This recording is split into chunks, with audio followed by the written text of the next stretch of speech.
यहाँ पर हमारी सारी की सारी जर्नल एंट्री जो थी हमारे पास, ये सभी की सभी फिनिश हो चुकी है, जिसके ऊपर आपका पूरा का पूरा चैप्टर बेस्ड था। ये मैंने जर्नल एंट्री जो मैंने आपको भी यहाँ समझाई है वो मैंने आपके नोट्स में भी ऐड की हुई है, बट ऐसे अनोटेड नहीं मिलेगी आपको, ठीक है। इसके लिए आपको ये समझना पड़ेगा कि ये जो भी मैंने आपको समझाया वीडियो से, ठीक है।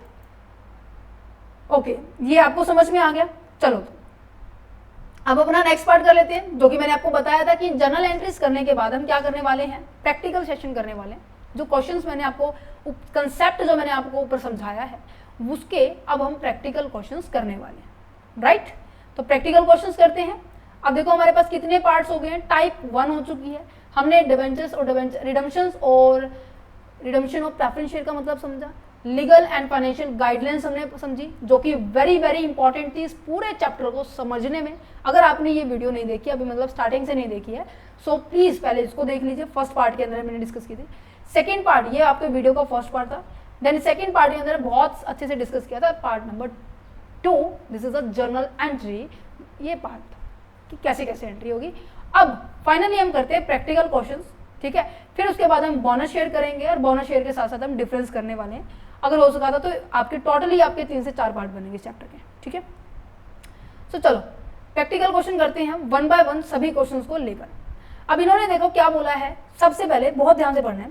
क्या कहता है कि पहला क्वेश्चन क्या कहता है, for a redemption of the 9000 12% preference share है, 100 रुपए का एक है, each at a premium 10%, the surplus of the company was utilized for this purpose. कहते हैं कि जो सरप्लस है ना कंपनी का, वो यूटिलाइज करना है। अब हमें अमाउंट नहीं दे रखी, जितना अमाउंट हमारा बनता है रिडम्पशन का वो सारा का सारा सरप्लस में डाल देंगे। देखो कैसे करेंगे इसको यहाँ लिख लेते हैं, ठीक है। मैंने कहा कि 9000 आपके पास शेयर है, 10 रुपए का 100 रुपए का एक है, तो कितनी कैपिटल है जो आपको रिडीम करनी है, 9 लाख कैपिटल है। अच्छा, इसके ऊपर कहते हैं कि 10% आपको प्रीमियम देना है, इसका 10% कर दो तो मेरे पास प्रीमियम का पैसा निकल आएगा। तो मेरे पास निकला भाई 90,000 निकल गया। तो कहने का मतलब एक तो 9 लाख रुपए मेरे को कैपिटल में से कैपिटल का अमाउंट रिडीम करना है, और 90,000 मुझे क्या करना है, प्रीमियम का अमाउंट रिडीम करना है। अब आपको मैंने बताया था कि जब कैपिटल का अमाउंट रिडीम करते हैं तो कंपनी के पास केवल और केवल ये 2 सोर्सेज होते हैं। दिखाई दे रहे हैं ये 2 सोर्सेज, कि आउट ऑफ प्रॉफिट में से या फिर आउट ऑफ कैपिटल में से। आउट ऑफ प्रॉफिट में से, प्रॉफिट बोले तो जो इन्होंने बोला अभी सरप्लस, या फिर आप नए शेयर को क्या कर सकते हैं, इशू कर सकते हैं। अब नए शेयर को इशू करने के रिगार्डिंग इन्होंने कोई इन्फॉर्मेशन नहीं दे रखी। प्रीमियम को कैसे यूज कर सकते हैं, अगर कोई ओल्ड प्रीमियम हो या फिर आपने नए शेयर को इशू किया तो उसका प्रीमियम यूज कर सकते हैं, या फिर आपके आउट ऑफ प्रॉफिट में से, राइट, सो सिंपल। अच्छा, अब यहां पर आपको ना तो आपको ये बता रखा कि आपके शेयर कितने इशू करने हैं, तो ऑब्वियस सी बात हम इशू भी नहीं करने वाले, ठीक है। अगर मेरे पास कमी रहती है, कमी कब मुझे पता चलेगी, जब मेरे को सरप्लस का अमाउंट दिया होता। अब भाई सरप्लस का अमाउंट ही नहीं दिया तो सारा पैसा हम क्या करेंगे, सरप्लस से उठा के पेमेंट कर देंगे। तो क्या एंट्री बनने वाली है, चलो अपनी एंट्री के ऊपर पहुंच। तो यहाँ पर जो एंट्री मैंने आपको बताया था, अगर सबसे पहले प्रीमियम के अमाउंट की पेमेंट करते हैं। अब जब देखो आपके पास ये वाला अमाउंट है ही नहीं, तो हम प्रॉफिट में से करेंगे पेमेंट। तो प्रॉफिट में से पेमेंट करना, दैट मीन्स जो आपके पास सरप्लस बचा हुआ है। तो यहाँ पर क्या लिखा जाएगा, surplus account debit to premium on redemption. Amount कितना है, 90,000। दूसरी एंट्री क्या होने वाली है कि आपको ये कैपिटल रिडीम करनी है। तो इसके लिए मैंने आपको बताया था सबसे पहला काम क्या है, कि आपको कैपिटल CRR क्रिएट करना पड़ेगा। देन उसके बाद क्या करने वाले हो, आप एंट्री पेमेंट करने वाले हो। तो सबसे पहले CRR क्रिएट करो। सरप्लस का बैलेंस है टू CRR। अब मैंने लॉजिक पीछे बताया था भाई कि CRR क्यों क्रेडिट हो रहा है, सरप्लस क्यों डेबिट हो रहा है। तो यहाँ पे 9 लाख, यहाँ पे 9 लाख, ठीक है। देन फिर हमारे पास ड्यू की एंट्री आएगी कि हमें कितनी पेमेंट करनी है। क्या बताई थी कि preference share capital account debit premium on redemption, इसी में लिख रही हूँ पूरा, फिर आगे देखना शॉर्टकट में यूज करेंगे हम, ठीक है। टू यहाँ पे क्या आएगा, प्रेफरेंस शेयर होल्डर, यही आएगा। अब देखो 9 लाख रुपए मेरे एक्चुअल पेमेंट करनी थी, 90,000 रुपए मेरे पास क्या है, 90,000 मेरे पास क्या है, प्रीमियम का अमाउंट है, तो टोटल कितनी करनी है इनको पेमेंट, 9,90,000। ठीक है, ये तो ड्यू की एंट्री है। अब फाइनली बैंक को फर्म को क्या करनी है, पेमेंट करनी है, तो बैंक अकाउंट हमारा घट जाएगा, बैलेंस घटेगा तो हमारा क्रेडिट होता है 9,90,000 से। और यहाँ पे क्या हो जाएगा कि आपका preference share holders account debit में भी 9,90,000 रुपए आ जाएंगे। सिंपल सा क्वेश्चन था, कोई ज्यादा बड़ी बात नहीं थी इसके अंदर। ठीक है, नेक्स्ट क्वेश्चन देखो क्या कहता है। नेक्स्ट क्वेश्चन कहता है कि रिडम्पशन करने हैं 6,000 शेयर के 12% की रेट पर 100 रुपए का एक है और प्रीमियम है 15% का। कंपनी ने इशू किए 69,000 की equity share of the 10 each which was fully paid up. Means की 10 रुपए मंगवाए थे, 10 रुपए का इशू किया है और 10 रुपए मंगवा भी लिए, पैसे आ गए, इसकी 6,90,000 रुपए आपके पास आए। तो 6,000 और 100 का केस है। शेयर कितने हैं, 6,000 कितने का है, 6 लाख की हो गई है टोटल। ये तो होगी बेटे कैपिटल। ठीक है, कैपिटल का वही बात, या तो आप प्रॉफिट में से करेंगे, आउट ऑफ सरप्लस में से करेंगे, या फिर आप अपने शेयर को न्यू इशू करेंगे। न्यू इशू कितने किए, 69,000 के शेयर इशू किए। अच्छा, साथ ही साथ इसमें 15% क्या दिया हुआ है, आपको प्रीमियम दिया हुआ है। तो 6 लाख का 50% अगर मैं 15% करूं तो मेरे पास कितना आ जाएगा, तो 90,000 मेरे पास फिर दोबारा से ये अमाउंट आ गया। समझ पा रहे हो? तो ठीक है, मैंने क्या जो न्यू शेयर इशू किया है, क्या वो प्रीमियम पे इशू किया है? जल्दी से बताओ, क्या मैंने वो प्रीमियम पे इशू किया है? नहीं, मैंने प्रीमियम पे तो इशू किया ही नहीं। तो यहाँ पर सबसे पहले इशू करने की एंट्री आएगी क्या, फर्स्ट एंट्री जो हम नॉर्मल करते थे कि bank account debit to equity share application. कितना, 6,90,000 मेरे पास आया है, 6,90,000 मेरे पास पैसे आए, इसकी मैं कैपिटल कन्वर्ट कर दूं, equity share application account debit to equity share capital. कि जो एप्लीकेशन पे पैसा आया सारा का सारा हमारे पास आ चुका है, वो 6,90,000 है, उसको मैंने कैपिटल में कन्वर्ट कर दिया 6,90,000। क्लियर है, इतना समझ में आया।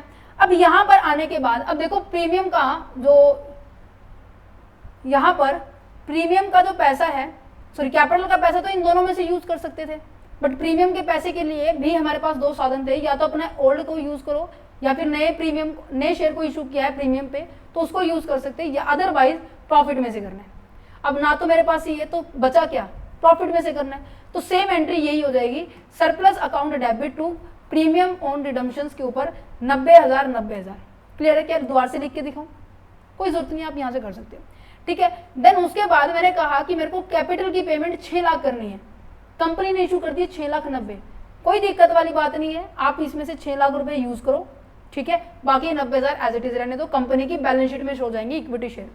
ठीक है, तो यहां से जब हम इसको यूज करेंगे तो क्या होगा, same as it is entry, due की एंट्री यहाँ पे 6 लाख रुपए। ठीक है, प्रीमियम पे रिडीम किए हैं, एक सेकेंड, हाँ प्रीमियम पे रिडीम किए हैं 90,000, यहाँ पर आ जाएंगे तो यहाँ पे 6,90,000।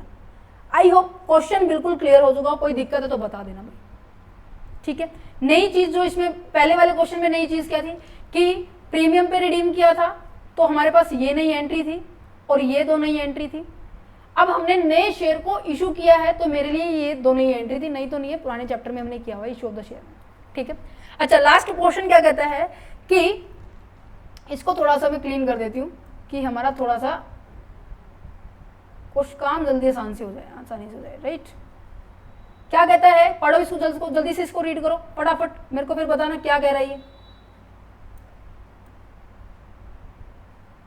रिडम्पशन किया है शेयर्स का, वही बात कितने में किया है, हो गया क्लियर हो गया। चलो, ये कहते हैं कि रिडम्पशन किया है 3,000 शेयर्स का हमने। ठीक है, 3,000 शेयर को रिडीम किया है और 100 रुपए का एक था, और वो भी प्रीमियम पे 6% के ऊपर। तो कहने का मतलब 3 लाख तो इसकी कैपिटल है, प्लस ये कैपिटल है, और इसने प्रीमियम पे क्या किया है, इसने रिडीम किया है, तो प्रीमियम के कितना किया है 6% है, तो ये हो गया हजार। ठीक है, अब कंपनी ने इशू किया है 2400 शेयर 11% के प्रेफरेंस शेयर के ऊपर, 100 का एक है और वो भी 10% के प्रीमियम पे इशू किया। सुनो, अब मेरी बात ध्यान से सुनो, मेरी बात ध्यान से सुनो।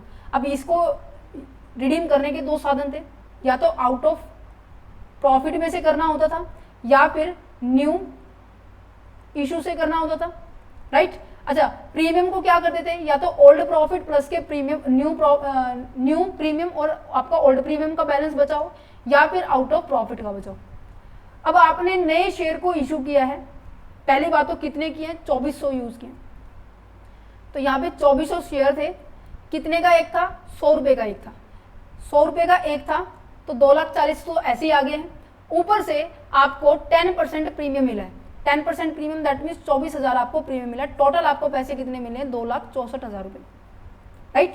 तो क्या आप एंट्री कर सकते हो इसकी, यहाँ पे बैलेंस चेंज होके क्या आ जाएगा, यहाँ पे बैलेंस चेंज होके क्या आएगा कि कंपनी को पैसे मिले हैं 2,64,000 रुपए, किससे मिले हैं, इक्विटी को इशू करने से मिले हैं। ठीक है, और नीचे कैसी एंट्री आ जाएगी, नीचे कैसी एंट्री आ जाएगी, अब आपको मैंने बताया था जो यहाँ पे लिखा होता है वही सेम एज इट इज यहाँ पे होगा, क्योंकि दोनों के नाम तो सेम है, 2,64,000 रुपए। ठीक है, सिक्योरिटी प्रीमियम एक्चुअली मैंने कितने की इशू की थी, 10 रुपए के हिसाब से इशू की थी, तो कितना हो गया, 2,40,000 रुपए। सिक्योरिटी प्रीमियम कंपनी के इशू करते वक्त फायदा है, तो यहाँ पर हम क्या करेंगे, टू सिक्योरिटी प्रीमियम अकाउंट से यहाँ पर 24,000 एंट्री कर देंगे। क्लियर है, पहली एंट्री होगी आपकी फिनिश। अब दूसरी बात, मैंने उसके बाद हमें प्रीमियम का अमाउंट को सेट ऑफ करना है। ठीक है, अब मैंने कहा कि मेरा प्रीमियम का बैलेंस कितना है बेटे, 18,000 रुपये, और नए बैलेंस से प्रीमियम का बैलेंस कितना मेरे पास आया, 24,000 रुपये।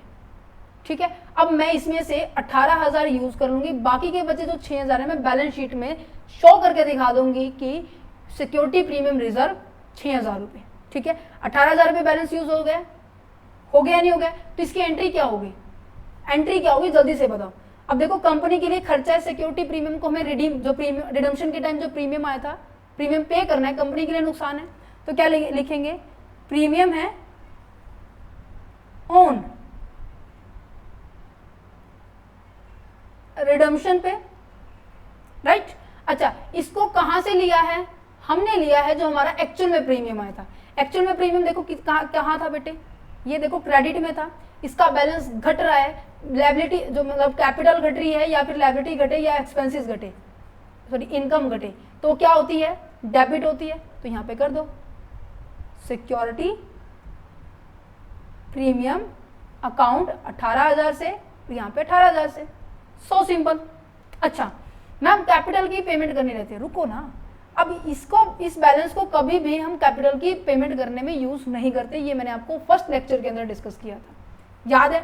Only nominal value consider when issue at the premium because this amount is used and the further, क्योंकि प्रीमियम का अमाउंट हम यहां पर यूज करते हैं, जो कि मैंने अभी आपको यूज करके दिखाया 24,000 रुपए का।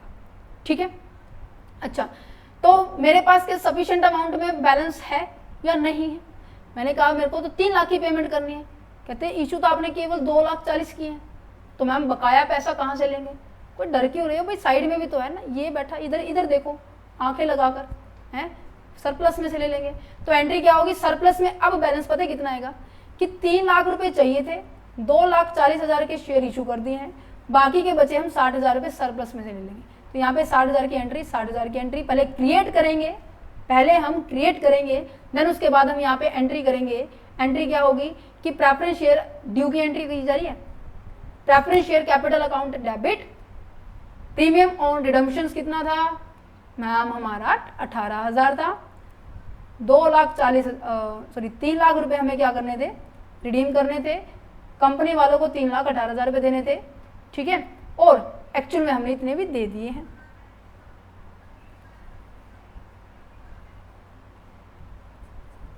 क्लियर है, सो सिंपल, कोई दिक्कत वाली बात नहीं, समझ पा रहे हैं। अच्छा फर्स्ट एग्जाम्पल आइए सबको समझ में आ गया होगा। अब हम बढ़ते हैं हमारे नेक्स्ट एग्जाम्पल की ओर। नेक्स्ट एग्जाम्पल क्या कहते हैं, ओके बहुत आसान है कंसेप्ट, एक बार अगर क्लियर हो गया ना, फर्स्ट पेज अगर आपने बिल्कुल अच्छे से क्लियर समझ लिया तो इन एग्जाम्पल्स को करने में कोई दिक्कत नहीं होगी। पढ़ो इसको क्या कह रहे हैं, शेयर कैपिटल है 1 लाख की, इक्विटी शेयर है 10 रुपए का एक है, प्रेफरेंस रिडीमेबल प्रेफरेंस शेयर है, ठीक है, रिडीमेबल प्रेफरेंस शेयर है 50 है, 10 रुपए का था बट 8 पेड हुए हैं, ठीक है, ध्यान रखना 8 पेड हुए हैं, 2 का भी बैलेंस रहता है, ठीक है, और वो अमाउंट कितना दिया हुआ है 4 लाख दिया हुआ है। सरप्लस का बैलेंस बेटे 2,90,000 रुपए दिया हुआ है।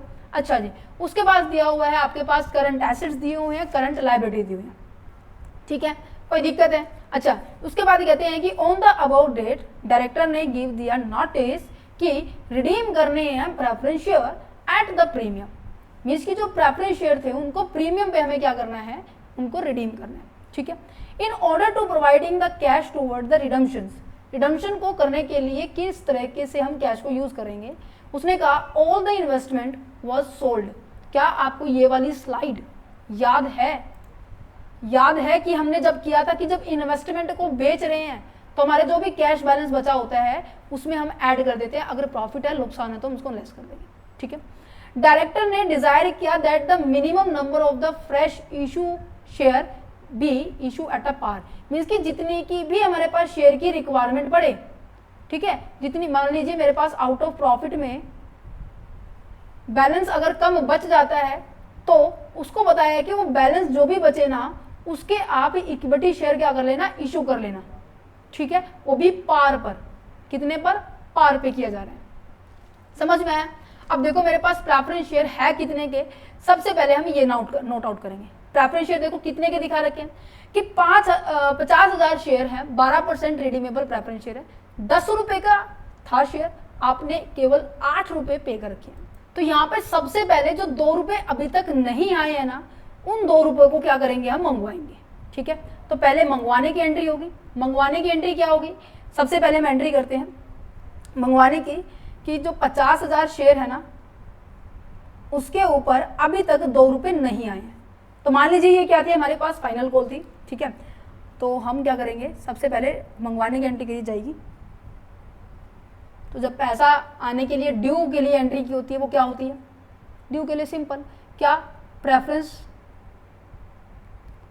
Share final call account debit to share capital, कितना पैसा है, 1 लाख रुपए, 1 लाख रुपए।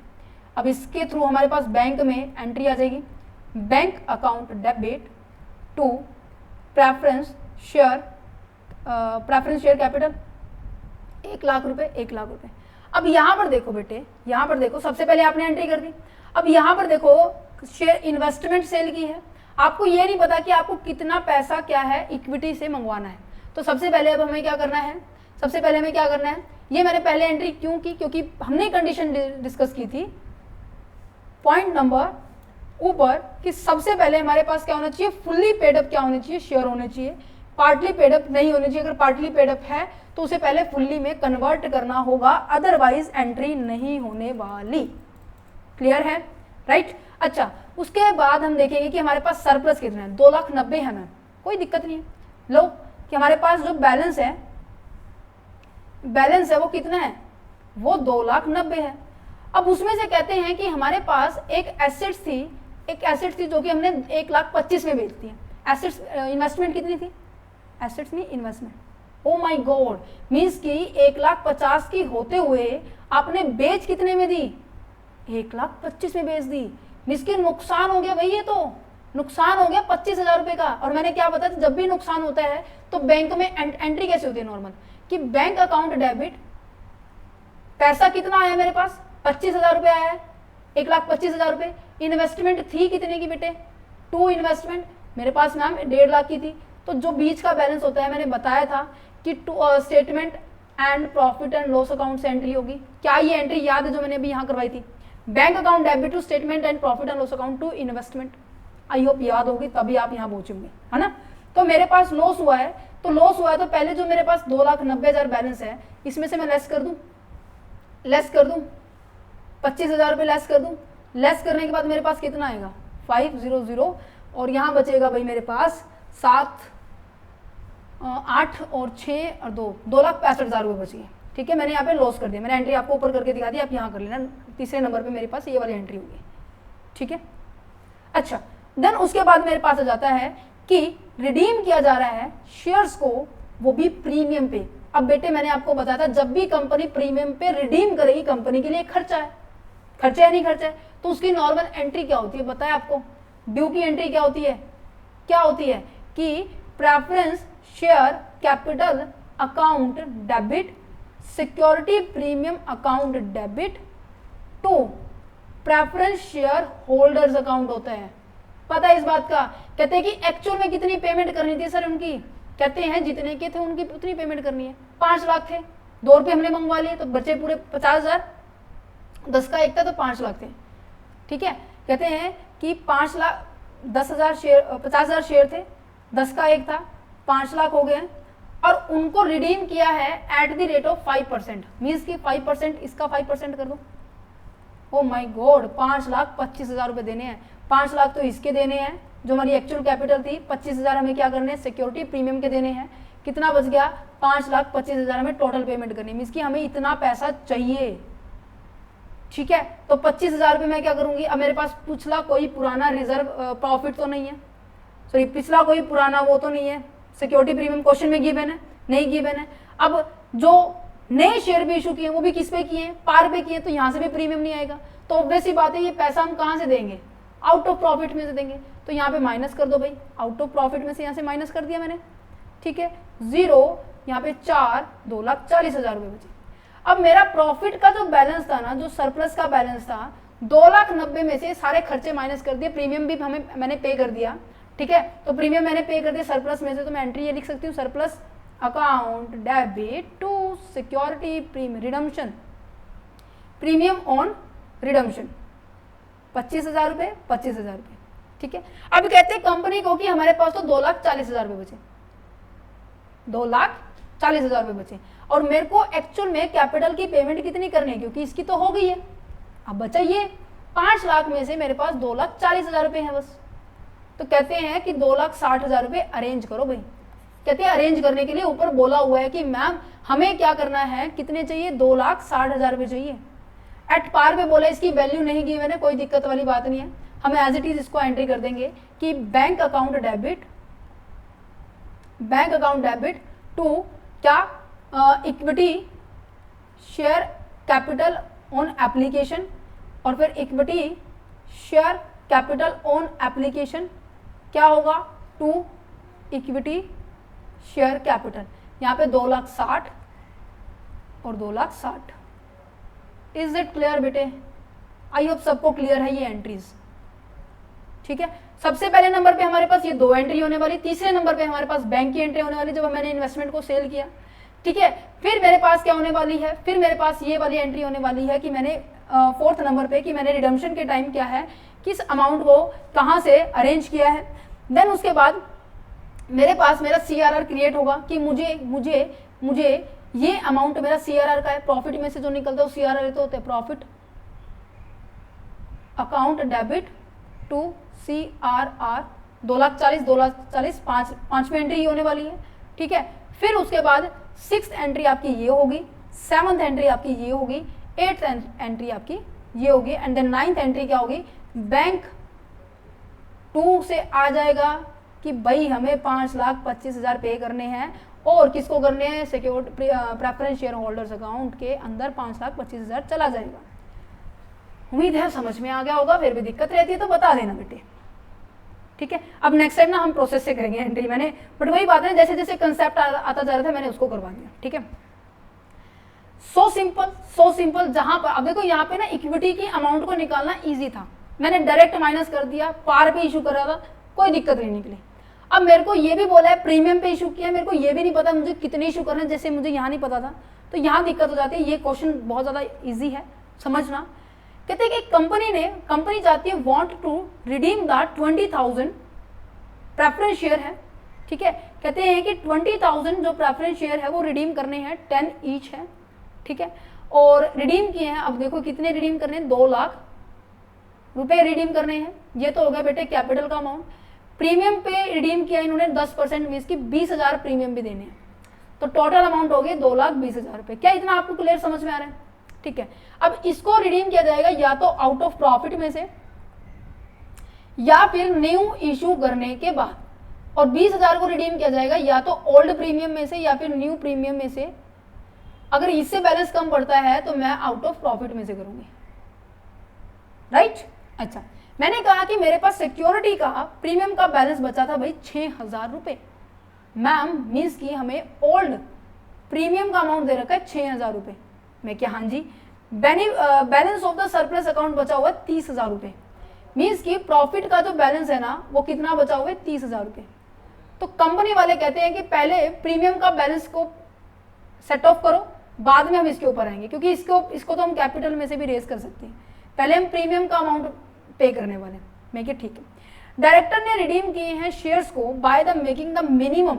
अब मिनिमम हमें नहीं पता भाई कितने हैं, वही बात है जैसे हमने पीछे निकाल दिया, अब भी निकाल देंगे। Of the equity share of the 10 each at the 5% premium give the journal entry. अब देखो मुझे यह पता है कि 5% प्रीमियम पे देने हैं। अब यहां पर देखो एक चार्ट बनेगा, बना दूं चार्ट कि 2 लाख है आउट ऑफ प्रॉफिट। प्रॉफिट में बेटे बैलेंस बचा हुआ है 30,000 रुपए, ठीक है। न्यू इशू अभी हमें पता नहीं है कितने करने हैं, ठीक है।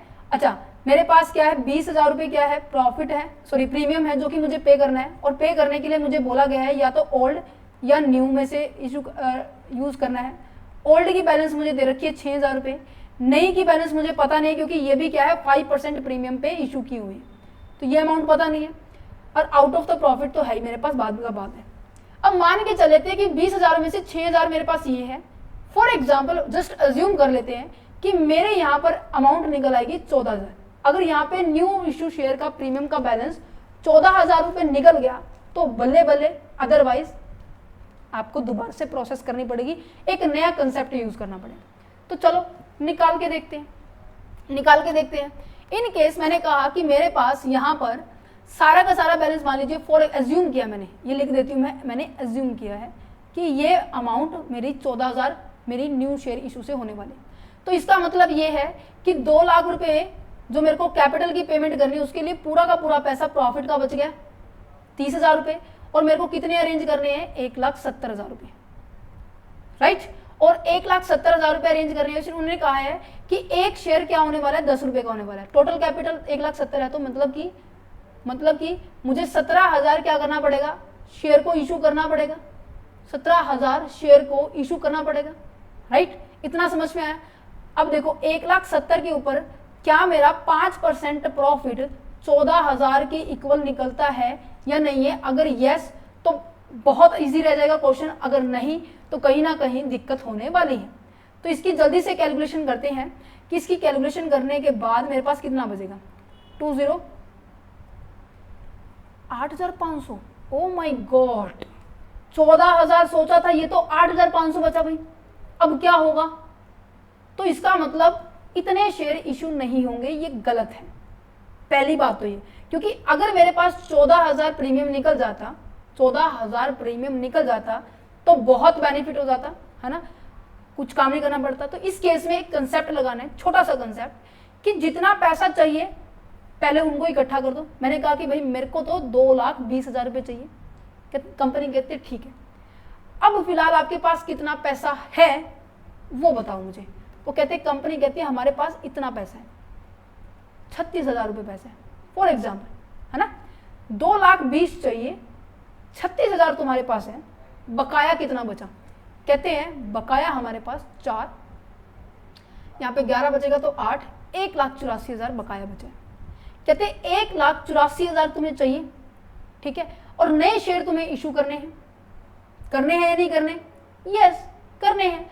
तो इस सिनारियो के अंदर क्या होगा, आपको यहाँ पर जितने भी शेयर इशू करने हैं उनको प्रीमियम पे जो आपका अमाउंट था और पर इक्विटी शेयर की जो वैल्यू थी 10 रुपए, उन दोनों को क्या करना पड़ेगा, आपको ऐड करना पड़ेगा। रीजन क्या है, बस इसी क्वेश्चन के लिए आपको करना पड़ रहा है, ठीक है। बाकी के लिए हमने क्या किया था, नॉमिनल वैल्यू अलग है, प्रीमियम का अमाउंट अलग है, क्योंकि प्रीमियम के बैलेंस को हम अलग यूज करते थे, है ना। नॉमिनल को हम कैपिटल के लिए यूज करते थे, प्रीमियम का बैलेंस हम कहाँ यूज करते थे, हमारे प्रीमियम की पेमेंट करने के लिए। बट इसी के लिए बस कैलकुलेशन आपकी इजी हो जाए, अदरवाइज इसका दूसरा मेथड भी है, मैं वो भी करवा दूँ, कोई दिक्कत वाली बात नहीं, दोनों करते हैं, ठीक है। मुझे क्या करना पड़ेगा, जो बैलेंस मुझे चाहिए 1,84,000 को, इन दोनों को, इस पूरी अमाउंट को, मुझे जितना पैसा दिया गया है एक वैल्यू है, और इसके ऊपर 5%, 10 प्लस के 5%, राइट। तो इसका मतलब क्या है, 10.5 से मैं इसको डिवाइड करूं तो मेरे पास कितना शेयर आ जाएगा।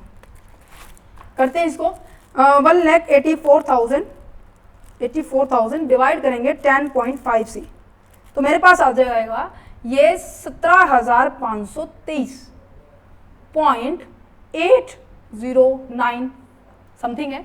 तो कभी भी शेयर पॉइंट्स में तो इशू हो गए नहीं, तो यहाँ पे 23 की जगह यहाँ पे 24 कर लेंगे, सो सिंपल। तो मतलब 17,524 शेयर कंपनी को इशू करने पड़ेंगे, उसके बाद हम सारी की सारी लायबिलिटी कर सकते हैं, पे ऑफ कर सकते हैं, ठीक है। एक तो तरीका ये, मैं दोबारा से रिपीट कर रही हूँ कि कंपनी ने देखा कि जितना हमने सोचा था कि 14,000 हमारा प्रीमियम का अमाउंट निकल जाएगा, तो कैलकुलेशन जैसे हमने फर्स्ट स्टेप में की थी वो सेम एज इट इज रहती। प्रॉब्लम कहाँ आएगी कि 14,000 की बजाय हमारे पास कितना बचा, 8,500 रुपये निकला। तो इस समय हमें क्या करना पड़ेगा, ये देखना पड़ेगा कि हमारे पास पैसे हैं कितने और हमारे पास देने कितने हैं, दोनों को टोटल कर दो, ठीक है, और उनके बीच का डिफरेंस निकालो कि बकाया कितना रहता है, और उसको डिवाइड कर दो total nominal value plus premium value से डिवाइड कर दो, जितना आपके पास नंबर ऑफ शेयर आएगा वो आपके पास आंसर निकलेगा।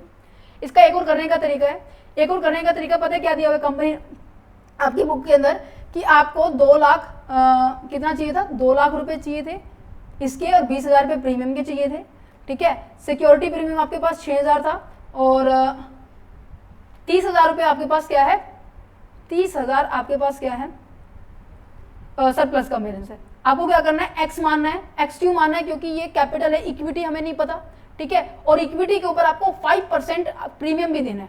तो क्या हुआ x इंटू 0.5/100,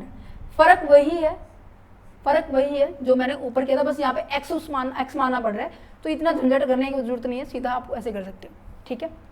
एक क्वेश्चन मैं आपको दे दूं होमवर्क के लिए, आई होप आसान लग रहे होंगे। कॉल्स इन एरियर का मतलब क्या है, यहाँ पर कॉल्स इन एरियर का कंसेप्ट लिया हुआ है। कॉल्स इन एरियर के अंदर क्या है कि जितना भी पैसा आपका कॉल इन एरियर है, उस पैसे को या तो मंगवा लेंगे या फिर फॉरफिट करके उसे दोबारा से री इशू कर देंगे उतने शेयर्स को। करके देखिए इसको, या आपके लिए छोड़ दूं ये क्वेश्चन, करके ट्राई करके देखना, अगर नहीं निकलता तो आप मुझे बता देना, मैं आपको इसके ऊपर में एक छोटी सी वीडियो बना दूंगी, ठीक है, जो कि बहुत ज़्यादा हेल्पफुल रहने वाली है आप लोगों के लिए, ठीक है। इसको कंप्लीट करके देखना, बहुत आसान है क्वेश्चन, ठीक है। ओके, नेक्स्ट क्वेश्चन आ जाता है, बहुत ज़्यादा सिंपल है। इसमें जो एक इम्पॉर्टेंट लाइन थी ना, ये जब मैंने ऑफलाइन इनको डिस्कस किया था, बहुत ज़्यादा बच्चे इसमें कंफ्यूज हो गए थे कि इनका क्या करना है।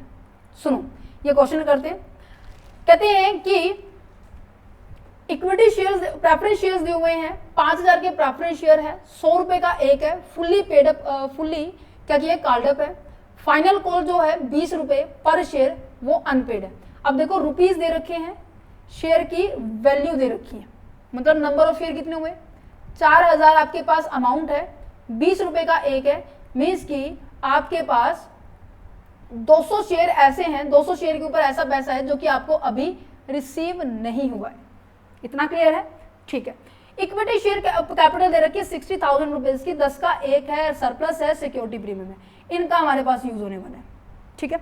अच्छा, सीधा बढ़ते नीचे की ओर, कहते हैं कि 30 जून 2010 को बोर्ड ऑफ डायरेक्टर ने क्या डिसाइड किया है रिडीम करने के लिए प्रेफरेंस शेयर, वो भी प्रीमियम पे 10%, ठीक है। अब मेरे को सबसे पहले प्रेफरेंस शेयर की कैपिटल पता होनी चाहिए, प्रीमियम का अमाउंट तो फिर मैं अपने आप निकालूंगी क्योंकि मुझे उसका केवल 10% करना है, करना ही नहीं करना, तो जल्दी से पहुंचो, सिक्योरिटी प्रीमियम है कितना। सिक्योरिटी प्रीमियम 5,000 का शेयर था, 100 का एक था, तो कितना हो गया, 5,000 का शेयर था, 100 रुपये का एक है, तो 5 लाख हो गया। तो 5 लाख के ऊपर प्रीमियम कितना बनेगा, ये बनेगा बेटे आपका 50,000। मीन्स की कंपनी को एक तो पेमेंट करनी है कैपिटल की 5 लाख, एक पेमेंट करनी है 50,000। इसको पेमेंट करने के लिए मैं बार बार क्यों इतना रिपीट कर रही हूँ, क्योंकि आपको क्वेश्चन समझ में आ जाए, फिर भी कोई दिक्कत है तो फिर भी बता देना, ठीक है। फुल ऑफ ओपन है आप लोगों के लिए कमेंट सेक्शन। देखो, या तो आप आउट ऑफ प्रॉफिट कर सकते हैं, या फिर आप न्यू शेयर को इशू कर सकते हैं। इसको आप या तो आपके ओल्ड प्रीमियम या फिर आपके न्यू प्रीमियम का बैलेंस में से कर सकते हैं, अगर फिर भी बकाया बच जाता है तो आउट ऑफ प्रॉफिट कर सकते हैं। ठीक है। अच्छा के अब ये कहते हैं कि sale of the investment at the market price. अब जब इस तरीके की इन्फॉर्मेशन दे देना तो हम वहां पर फाइनेंशियल एस्पेक्ट को ज्यादा यूज करते हैं कि फाइनेंशियल एस्पेक्ट समझ रहे हो, ये वाला एस्पेक्ट, ये वाला, क्यों यहाँ पे सेल की एंट्री, रेशियो, रीइश्यू की एंट्री सब डिस्कस किए गए थे। देखो क्या कहता है कि एक इन्वेस्टमेंट थी जो कि हमने सेल कर दी, उसका मार्केट प्राइस के अंदर मैंने सेल कर दी 80,000 रुपये। अरे बेटे ये तो देखो कितने की थी, यहाँ पर देख मुझे नजर आ रही है कि वो 1 लाख की थी, मीन्स की 1 लाख की इन्वेस्टमेंट थी, बेच दी भाई 80,000 में। नुकसान कर रहे हो भाई, नुकसान कर रहे हो। नुकसान करते वक्त एंट्री क्या होगी, ये वाली होगी। दूसरा क्वेश्चन आ रहा है इसके ऊपर, तो bank account debit, bank account debit, जैसे जैसे एंट्री आने मैं वैसे वैसे आपको एंट्री करते जा रही हूँ, सीरीज आप बना लेना, ठीक है। Statement of profit and loss account to, क्या इन्वेस्टमेंट को आपने सेल किया, कितने की इन्वेस्टमेंट थी, 1 लाख की थी, 20,000 का नुकसान हो गया और 80,000 की यहाँ पे एंट्री होगी। ये मैंने एंट्री करके दिखा दी, एंट्री नंबर 1। और जो आपका सरप्लस बचा हुआ है ना उसमें से ये लेस हो जाएगा। आपके पास सरप्लस था 3 लाख रुपए का, कितने लाख का है, मैं इसको ऊपर ही कर दूं, थोड़ा सा स्क्रॉल करने की दिक्कत मुझे नहीं होने वाली। 3 लाख का है, यहां से मैंने माइनस कर दिया 20,000 रुपये आपके जो लॉस हुआ है ना सेल करने का, तो ये 2,80,000 रुपये मेरे पास बैलेंस बच गया। क्लियर है। अच्छा अब बात कर लेते हैं हमारे पास नेक्स्ट पॉइंट के बारे में कि they also decide to issue the sufficient number of the equity share. अब नंबर नहीं बताए, बस सफिशिएंट बोल दिया। कितने का, 10 रुपए का एक प्रीमियम इशू किया है और उसमें 1 रुपए प्रीमियम का है। मीन्स की जो भी number of equity share, means की इसमें से अगर काम नहीं चलेगा तो जो मैं इक्विटी शेयर इशू करूंगी उनकी मल्टीप्लाई मेरे को 110 से करनी है और प्लस में मुझे 1 रुपए प्रीमियम के भी मिलने वाले हैं और इस प्रीमियम का अमाउंट हम यहाँ यूज करने वाले हैं। ठीक है, क्लियर है इतना। अच्छा आगे बोला गया required after utilizing the balance of the surplus account, कि बैलेंस जो बच जाए ना, मीन्स की जब यहाँ से बैलेंस, अभी मैंने कहा कि मेरे को 5 लाख की जरूरत है, ठीक है, 5 लाख में से जो भी अगर बैलेंस यहाँ पे बच जाता है वो सरप्लस से ले लो, बाकी बकाया मेरे से ले लेना। इक्विटी वाले कह रहे, कहते अच्छा इक्विटी वाले इक्विटी को इशू करना है, कह नहीं रहे वो। Living a balance of the 1 lakh rupees, कह रहे हैं कि सिक्योरिटी, ये जो आपका सरप्लस का बैलेंस है ना उसके अंदर कम से कम 1 लाख रुपए आपको बचा के रखने, वो किसी भी यूज के लिए बचा के रखना चाह सकते, वो हमें नहीं बताया, तो कोई दिक्कत वाली बात नहीं है। हमारे पास 1,80,000 रुपये यहाँ पे बच गया। ठीक है, ये पॉइंट भी हो गया। Premium on redemption is required to set off against the security premium account. जो ये 50,000 रुपए है ना, वो कहते हैं कि हमें सिक्योरिटी प्रीमियम अमाउंट से क्या करना है, रिडीम करना है, सेट ऑफ करना है। Repayment on the redemptions was made in the full except one share holder holding the 100 share. जो भी शेयर होल्डर था जो कि 100 शेयर को होल्ड करा था वो अब इंडिया से लीव करके चला गया, मींस कि कंपनी वालों को इसकी पेमेंट नहीं करना। तो जब फाइनली बैंक के अकाउंट की पेमेंट करेंगे ना तब वहां पे उसका इफेक्ट देखने को मिलेगा। This is the star point. अच्छा सब कुछ आ गया। अब मेरे पास सबसे पहले मैं देखूंगी, मेरे को सिक्योरिटी प्रीमियम को सबसे पहले एडजस्ट करना है, सिक्योरिटी प्रीमियम को सबसे पहले एडजस्ट करना है। अब इन्होंने बोला होता सिक्योरिटी प्रीमियम का बैलेंस हमारे पास 30,000 रुपये है, तो कोई दिक्कत वाली बात नहीं है, दिक्कत वाली बात ही है ही नहीं। 30,000 रुपये आपके पास है यहाँ पे, मैं क्या, हाँ जी, बचे 20,000 रुपये, क्योंकि 50,000 पेमेंट करने हैं, 20,000 बकाया है। देखते हैं न्यू इक्विटी शेयर्स को इशू करने से हमारे पास कितना पैसा आता है। कहते हैं हाँ जी देखते हैं। अच्छा मेरे पास यहाँ पे 1,80,000 है, 1,80,000 रुपये है, सरप्लस में बचा बैलेंस। प्रॉफिट में कहते हैं कि मेरे पास तो भाई 1,80,000 बचा, बाकी का तुम्हें यूज करना पड़ेगा, करना पड़ेगा वो नहीं पड़ेगा। ये वही सिचुएशन आ रही है कि अब मुझे भी नहीं पता भाई कि क्या ये न्यू जो इशू करने वाले हैं शेयर, इनका जो प्रीमियम का बैलेंस है वो 20,000 आएगा या नहीं आएगा। सो सिंपल, मैं मान के चल रही हूँ वही same as it is concept कि यहाँ पर 20,000 रुपये क्या आने वाला है, क्या आने वाला है, आपके प्रीमियम का अमाउंट आने वाला है। ठीक है, मैं कि ठीक है, दोनों केस मैंने इसलिए पता है क्यों लिए, क्योंकि आपको ये पता चल जाए कि अगर इन सफिशिएंट अमाउंट आ गया तो क्या हमारी एंट्री सेम रहेगी। मैंने कहा ठीक है। अब यहाँ पर मेरे को कितने चाहिए थे, 5 लाख चाहिए थे, उसमें से मेरे पास 1,80,000 का बैलेंस ऑलरेडी अवेलेबल है, तो मैं इक्विटी शेयर कितने की इशू करूंगी, 20,000 यहाँ हो गया, यहाँ पे हो गया 3 लाख, 3,20,000 की मेरे को कैपिटल रेज करनी है फ्रॉम द इक्विटी, और 10 रुपए का एक शेयर है तो ऑब्वियस ही बात है 32,000 मेरे को क्या करने पड़ेंगे, शेयर इशू करने पड़ेंगे, नहीं करने पड़ेंगे। अच्छा जी, और इसके ऊपर जो प्रीमियम आने वाला है 3,20,000 मेरे कैपिटल की अमाउंट होगी है, प्रीमियम 1 रुपये था तो 32 से मल्टीप्लाई करेंगे तो 32,000 आ गया। तो शाबाश, कहते हैं कि बहुत खुशी हुई, मन खुश हो गया, गार्डन हो गया दिल, है ना। तो यहाँ पे 20,000 चाहिए थे, हमारे पास 32,000 अरेंज हो गए हैं। तो फाइनली हमारे पास आगे ट्रीटमेंट करने की रिक्वायरमेंट ही नहीं है, तो हम डायरेक्ट यहाँ से एंट्री कर देंगे। अब एंट्री करने के लिए अब आपको खुद एंट्री करनी है, मैं बता देती हूँ कैसी होगी। सबसे पहले क्या होगा कि अब बैंक से एंट्री होगी है, इन्वेस्टमेंट की एंट्री होगी है। अब पहले मैं प्रीमियम की एंट्री करूंगी कि प्रीमियम को मैंने सेट ऑफ किया है, ठीक है। प्रीमियम को सेट ऑफ करने की एंट्री क्या होगी कि पहली बात तो मैंने सरप्लस से अमाउंट लिया है, सरप्लस से 30,000 रुपये लिए हैं, ठीक, सॉरी सरप्लस से नहीं लिए, मैंने सिक्योरिटी प्रीमियम से लिए। यहाँ पे लिख सकते हैं ओल्ड सिक्योरिटी प्रीमियम से न्यू सिक्योरिटी प्रीमियम से 20,000 30,000, यहाँ पे टोटल हो गया 50,000 की to premium on the redemption से, ठीक है। दूसरी एंट्री आप क्या करेंगे, इशू ऑफ द शेयर की कर सकते हैं। ओ माय गॉड, ये तो पहले करते हैं, इशू ऑफ द शेयर पहले करते हैं, मेरे दिमाग से क्यों स्लिप हो गया। इशू किया कितना, 3,20,000 का प्रीमियम पे किया है, तो क्या होगा, इक्विटी बैंक अकाउंट जो हमने पहले की थी ना, bank account debit to share equity share capital on application, कितना आएगा 3,52,000 रुपये आएंगे। और जब इसकी ड्यू की उसको हम कैपिटल में कन्वर्ट करेंगे तो क्या हो जाएगा, मैं उस वापस एंट्री पे लेके चलती हूँ क्योंकि ज़्यादा टाइम हो गया है। बट हाँ, इन डेप्थ में हमने इन क्वेश्चंस को डिस्कस किया तो कहीं ना कहीं आपको कंसेप्ट क्लियर हो गए होंगे, ठीक है। उसके बाद यहाँ पे क्या आ जाएगा, 3,20,000 यहाँ आएगा, 32,000 मेरे पास यहाँ आएगा, ठीक है। तो ये तो उसकी है, पेमेंट की है, देखते ही पता चल रहा है। आई होप आपको भी देखते ही पता चल जाएगा कि हाँ एंट्री कहाँ होनी चाहिए, राइट। कहाँ गई भैया हमारी एंट्री, अच्छा ऊपर वाले क्वेश्चन में, सॉरी फॉर दैट, कि ड्यू की एंट्री करनी है, पैसे आने की एंट्री करनी है, ये वाली एंट्री होगी सबसे पहले, ठीक है। कि बैंक में पैसा आया 3,52,000 रुपये, 3,52,000 रुपये, 3,52,000 रुपये यहाँ पे आएगा, 3,20,000 यहाँ आएगा और 32,000 मेरे पास यहाँ पे आया, ठीक है। देन उसके बाद same as it is process रहने वाला है।